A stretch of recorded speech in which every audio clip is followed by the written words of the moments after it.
সবাইকে আবারও স্বাগতম। আমি ইস্তাম্বুল এয়ারপোর্টে চলে এসেছি মিশর থেকে। আসলে আমি চেষ্টা করছি যতটুকু না বিভিন্ন দর্শনীয় জায়গা দেখাতে বা ওই সম্পর্কে বলতে, দর্শনীয় স্থানগুলো থেকে জায়গাগুলো সম্পর্কে। এর চাইতে আমি বেশি চাইছি যে আপনারা কিভাবে ভ্রমণ করবেন, কিভাবে ভিসা করবেন, কিভাবে আপনারা ঘুরবেন সেই বিষয়ে তথ্য দিতে। কারণ আমি যখন যাওয়ার আগে বিভিন্নভাবে তথ্য সংগ্রহ করছিলাম, তখন ইউটিউবে সার্চ দিয়েছি কিন্তু আমি তেমন তথ্য পাইনি। যাই হোক, আমি ইস্তাম্বুল এয়ারপোর্টে এসেছি। এখন কথা হচ্ছে আমি কিভাবে ভিসা করলাম। তুরস্কের ভিসা করতে কি, কি লাগে? কোথায় যেতে হয়? কিভাবে ভিসা করতে হয়? এইসব বিষয়ে আমি আজকে তথ্য দিব। ইনশাআল্লাহ আপনাদের সবার উপকৃত হবেন। তারপর পরবর্তী ভিডিওতে আপনারা কোথায় থাকবেন, কোথায় ভালো হবে, কোথায় চিপ রেটে থাকা যাবে। যাই হোক, আপনার ঢাকার এই বনানী ১১ নম্বর রোডে এই যে এই বিল্ডিংটাতে ব্যাংক এশিয়ার ৩য় তলায় আপনার মূলত তুরস্কের ভিসা অ্যাপ্লিকেশন করবেন। তুরস্কের ভিসা করতে কি, কি লাগে সেই বিষয়ে আলাপ করতে গেলে এই যে আমি একটা স্ক্রিনশট দিয়েছি। তারপর ওদের ভিসা ফিস, সার্ভিস চার্জ এগুলো দিয়েছি। তারপর ওদের কখন থেকে কয়টা খোলা থাকে এইসব বিষয়ে তথ্য দিয়েছি। তারপর ওদের সাধারণ আরকি যে নিয়মাবলী আছে সেগুলো আজকে আলাপ করব। যাই হোক, প্রথমে বলতে হয় আপনার ভ্যালিড ভিসা পাসপোর্ট লাগবে ভিসা অ্যাপ্লিকেশন করার জন্য। তারপর হচ্ছে আপনার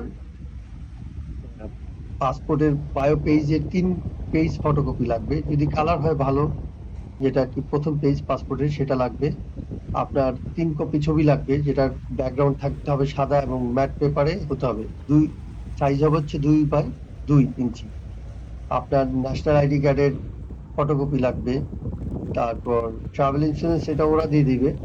airlines ticket reservation, hotel reservation, আপনার অরিজিনাল ব্যাংক স্টেটমেন্ট। এটা যদিও বলেছে যে ৩ মাস দিলে হবে, কিন্তু না, আপনি এটা ৬ মাস দিবেন, আমার পরামর্শ থাকবে।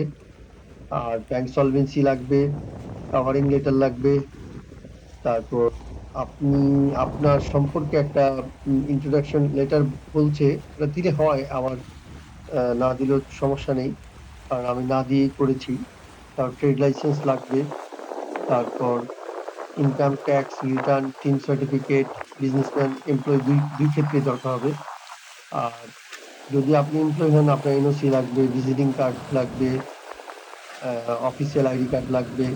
আর যদি আপনি বিজনেসম্যান হন তাহলে মেম্বারশিপ, মেমোরান্ডাম, ইনকর্পোরেশন, এক্সপোর্ট ইম্পোর্টের লাইসেন্স, এগুলো এক্সট্রা নোটারি করে দিতে হবে। আর যদি আপনার আসলে তেমন একটা ছোট বাচ্চা যায় না, যাই হোক, আর আপনার প্রতিটা কাগজপত্র নোটারি করে দিবেন। এখানে গুরুত্বপূর্ণ বিষয় হচ্ছে আপনার ম্যাট পেপারের ছবিটা দিতে হবে। তারপর আপনার ট্যাক্স সার্টিফিকেট একটা হলেই হবে। ৩ সার্টিফিকেট দিলে লাগবে। ট্রেড লাইসেন্সের ফটোকপি লাগবে। এই তো। কিন্তু আপনি যদি এয়ারলাইন্সের টিকিট বুকিং করে না যান, ওইখান থেকে নিতে হলে ওই রেডিয়ান রেট একটা ইন্স্যুরেন্স কোম্পানি তুরস্কের, এই তুর্কি ভিসা সেন্টারের ভিতরেই আছে আরকি। ১১ নম্বর রোডে বনানী যেখানে আছে সেখান থেকে আপনার ওদের মাধ্যমে করতে গেলে বেশ কিছু টাকা যাবে। একটা সামান্য ফটোকপি করতে গেলেও অনেক টাকা দিতে হয়। ছবি তুলতে গেলেও অনেক টাকা দিতে হয়।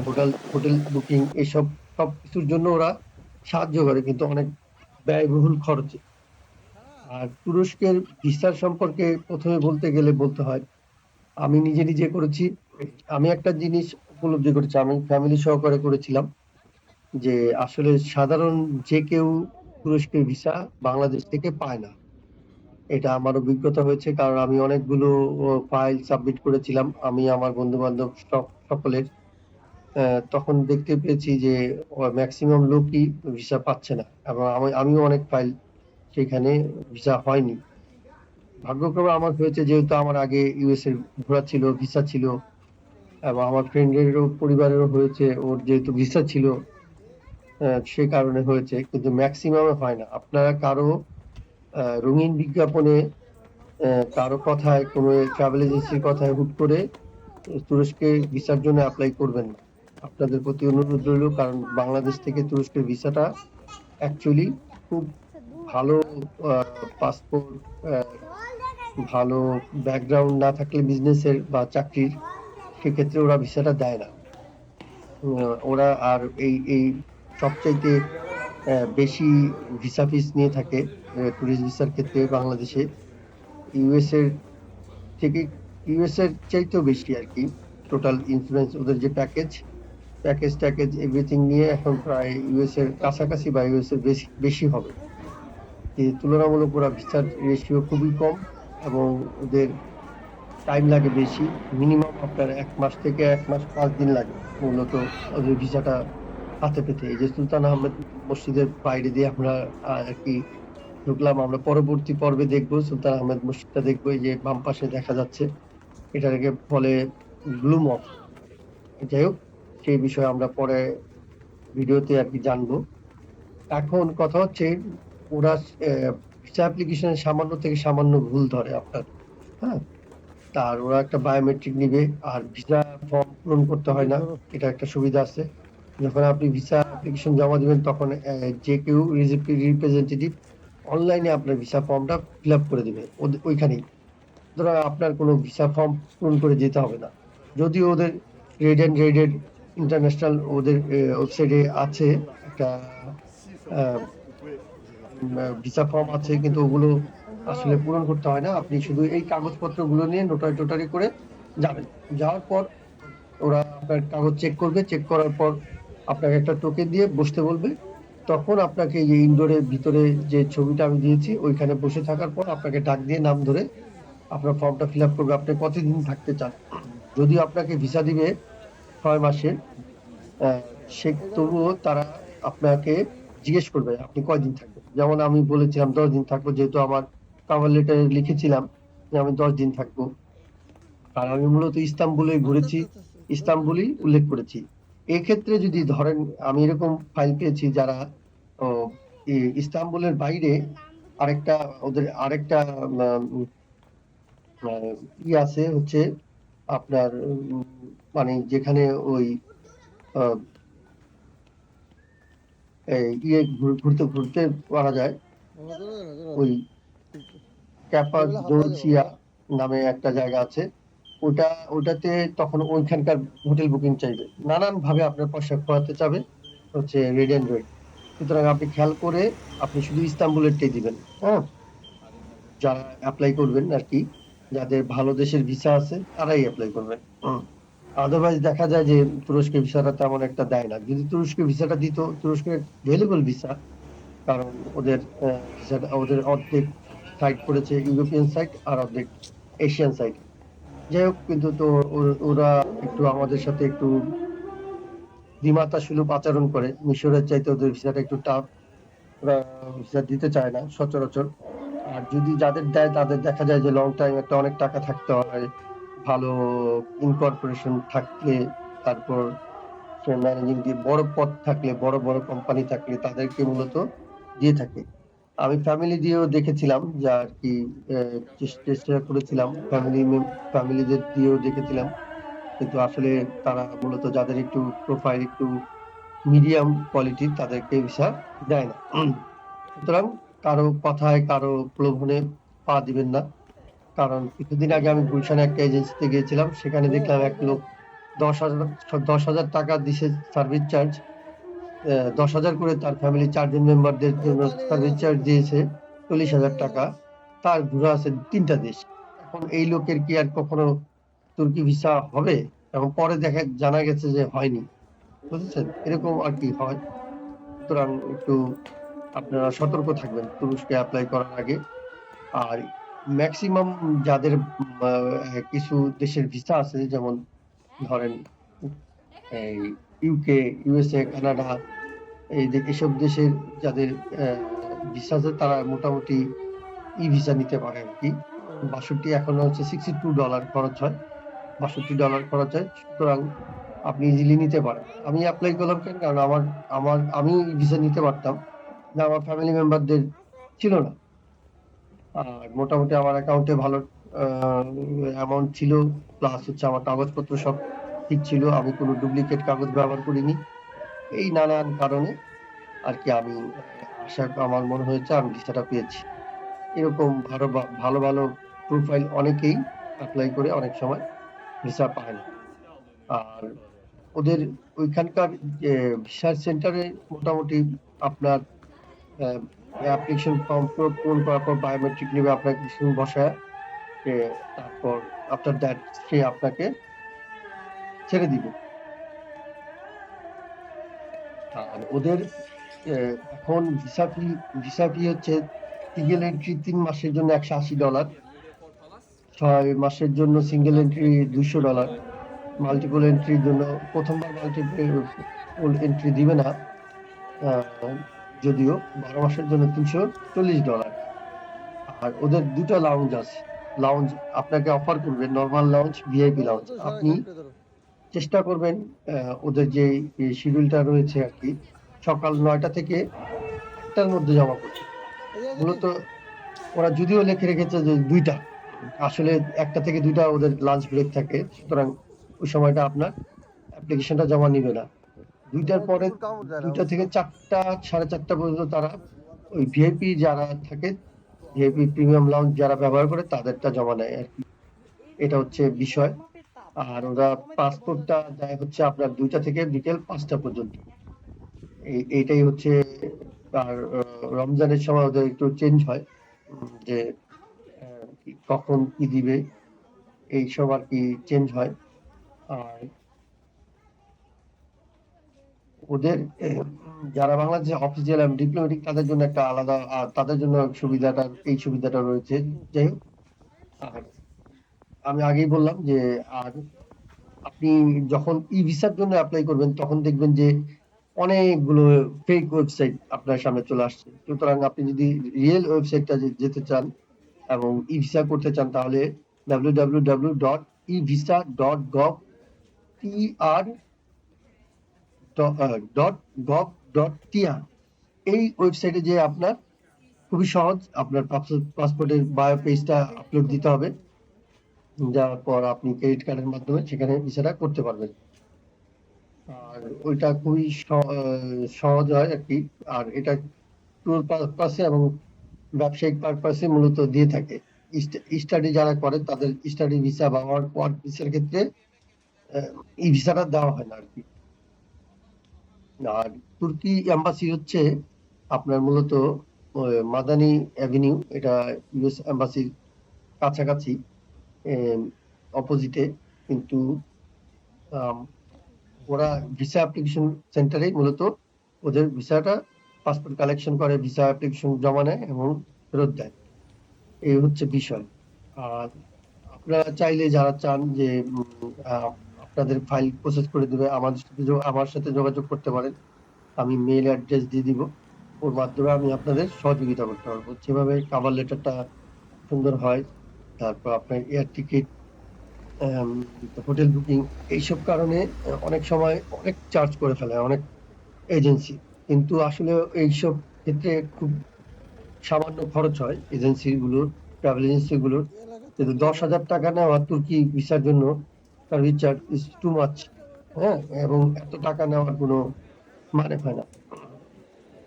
এবং মিশরের ভিসার ক্ষেত্রেও তাই বলবো, কারণ মিশরের ভিসাও এত টাকা কোনোভাবেই আপনার একজন একজন একজন টুরিস্টের কাছ থেকে নেওয়া উচিত না আমি মনে করি। আর অ্যাপ্লিকেশনটা আপনি খেয়াল রাখবেন যে আপনার যে কভার লেটারটা আছে সেটা কিন্তু পড়বে। আপনি যখন অ্যাপ্লিকেশন করবেন, যে আপনার ফাইলটা রিসিভ করবে সে সেটা পড়বে কভার লেটারটা, এবং সে নানাভাবে চেষ্টা করবে, এখানে ফোন দিয়ে টিকিট করবে, এয়ার টিকিট, হোটেল বুকিং থেকে ওরা করে দিয়ে ওরা কিছু পয়সা নিতে পারে কিনা আপনার কাছ থেকে। হ্যাঁ, ওরা 1200, 1400 এরকম সামথিং লাইক দ্যাট চার্জ করে। হ্যাঁ, এই হচ্ছে ওদের মানসিক অবস্থা। আর ওরা ওদের যদি জিজ্ঞেস করেন যে ভিসা কেমন হয় না, বলবো এটা আমি তো বলতে পারি না, আমরা তো বলতে পারি না, এটা এম্বাসি বলতে পারে। আমরা শুধু ভিসা অ্যাপ্লিকেশন নেই করি। ওখানে ম্যাক্সিমাম বাঙালি চাকরি করে। এছাড়া টার্কিশ লোক 2জন আমি দেখেছি আর কি, যেদিন আমি জমা দিয়েছি, বায়োমেট্রিক দিয়েছি, সেই দিন আমি 2জনকে ওই অফিসের মধ্যে দেখেছি। যাই হোক, এই হচ্ছে মূল বিষয়।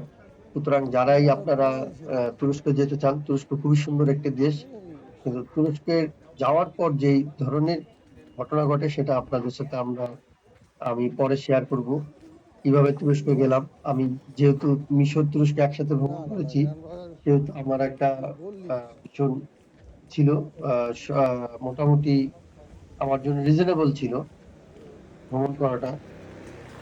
কারণ আমি ২ দেশের টিকিট আমার জন্য আরকি দেখা গেছে যে আমি মাত্র ৫ জনের জন্য আ ১ সপ্তাহ আগে টিকিট করেছি। আমার ৳৫,১৪,০০০ খরচ হয়েছে। যেটা একটা দেশে গেলে হয়তো আমার মিশরে গেলেই ৪,৮০,০০০ এরকম খরচ হতো।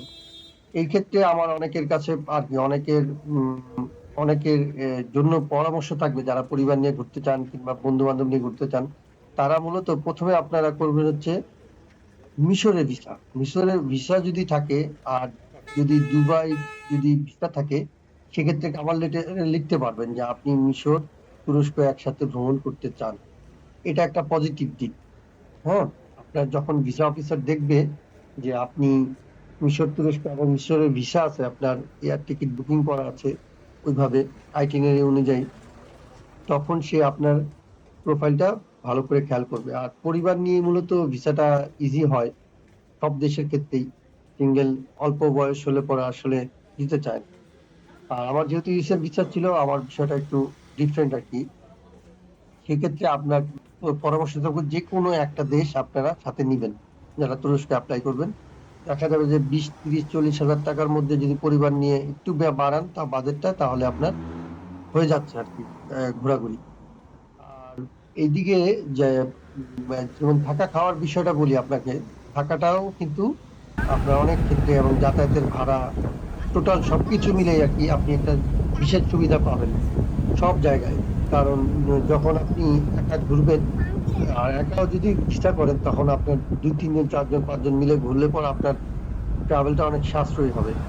কারণ এগুলোর এই ট্রিপ গুলোর মধ্যপ্রাচ্যে বা কিংবা ইউরোপের ট্রিপ গুলোর বা আমেরিকার ট্রিপ গুলোর হচ্ছে আপনার মূল বিষয় হচ্ছে বিমান ভাড়া। আমাদের দেশ থেকে যেহেতু এয়ার টিকিটের ট্যাক্স বেশি, সেক্ষেত্রে এবং আমাদের বিভিন্ন ধরনের কাজ করে, সিন্ডিকেট কাজ করে। সুতরাং আমাদের একটু করতে হয়। আপনি দেখবেন যে যারা ইউরোপে বা ইউকে, আমেরিকায় ভ্রমণ করেছেন বা তুরস্ক, মিশর এইসব জায়গায়, যে ট্রানজিট ফ্লাইটের পর বিমানের কোয়ালিটি চেঞ্জ হয়ে যায়। আর আমাদের ঢাকা থেকে যেসব বিমান কাতার এয়ারওয়েজ বলেন, এমিরেটস বলেন কিংবা অন্যান্য এয়ারলাইন্স বলেন, তারা খুব নিম্নমানের বিমান আসলে দিয়ে থাকে।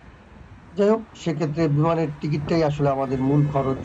এটাই আরকি আমাদের জন্য বার্ডেন হয়ে যায়। আর ওখানে যাওয়ার পর থাকা খাওয়ার তেমন একটা বেগ পেতে হয় না। তুলনামূলক রিজনেবল মনে হয়েছে আমার কাছে। আপনারা যে জানাবেন কেমন মনে হয়, কত টাকা খরচ হয় আপনাদের। আর আজকে তো আমি ভিসা নিয়ে আলাপ করলাম। তুরস্কের ভিসা কারা পাবেন, পাবেন না, কিভাবে পাবেন, এইসব বিষয়ে আলোচনা করলাম। আশা করি নেক্সট ভিডিওতে আমি তুরস্ক যাওয়ার পর কিভাবে আপনি আপনার কোথায় থাকবেন, কি খাবেন, কি করবেন, এগুলো নিয়ে একটু আলাপ আলোচনা করব।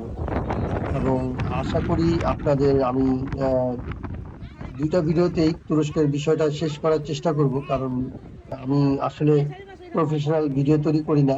এ কারণে আমার মধ্যে এক ধরনের জড়তা কাজ করে। আর আমাকে আপনারা মেইল করতে পারেন। মেইল করলে পরে দেখা যাবে যে আমি রিপ্লাই দিব। আর এছাড়া আমি আসলে ফোন নাম্বার আমি যেহেতু অন্য কাজ করি, আমার এটা পেশা না। কিন্তু আমি শখে ট্রাভেল করি। আমি মোটামুটি কিছু দেশ ট্রাভেল করেছি। যাই হোক, আপনাদের সর্বাত্মক সহযোগিতার জন্য যতটুকু করার প্রয়োজন আমি করব আরকি। আপনারা দেখতে পাচ্ছেন বসফরাস প্রণালীর সামনেই এ বসফরাস যে সাগর, তার সামনেই আমরা। এই সাগরের পাড়ে আমি দাঁড়িয়ে আছি। এখন এখানে আমার আসলে মূলত সময় কাটতো একা। বা আমার এর পাশেই ছিল আমার হোটেল। আসলে এগুলো নিয়ে আবার আলোচনা করব। এই কত সুন্দর সাগর। এখানে অনেক বড় আমি এভারগ্রিন জাহাজটাকে দেখেছি এই দিক দিয়ে যেতে। হ্যাঁ, এই পথ ব্যবহার করে অনেক পণ্য সরবরাহ হয়। সারা পৃথিবীতে আনা নেওয়া হয়। যাই হোক, ভীষণ সুন্দর একটি শহর। ইউরোপের ভাইব আছে এই শহরটাতে। আমেরিকার ভাইব আছে। আপনার ভীষণ পরিষ্কার পরিচ্ছন্ন। এই আমার হোটেলের দিকে যাচ্ছি, রুমের দিকে যাচ্ছি। এখানে আমি ছিলাম আরকি। যাই হোক, আমি সেই বিষয়ে আপনাদের সাথে একটা দীর্ঘ আলোচনা করব। আশা করি ভাল লাগবে আপনাদের সবার। আমার তুরস্ক ভ্রমণটা। সবাই ভালো থাকবেন আর আমার জন্য দোয়া করবেন। সবাইকে আমি আশা করি যে তথ্য দিয়ে সহযোগিতা করবেন। সবাই ভালো থাকবেন। ধন্যবাদ।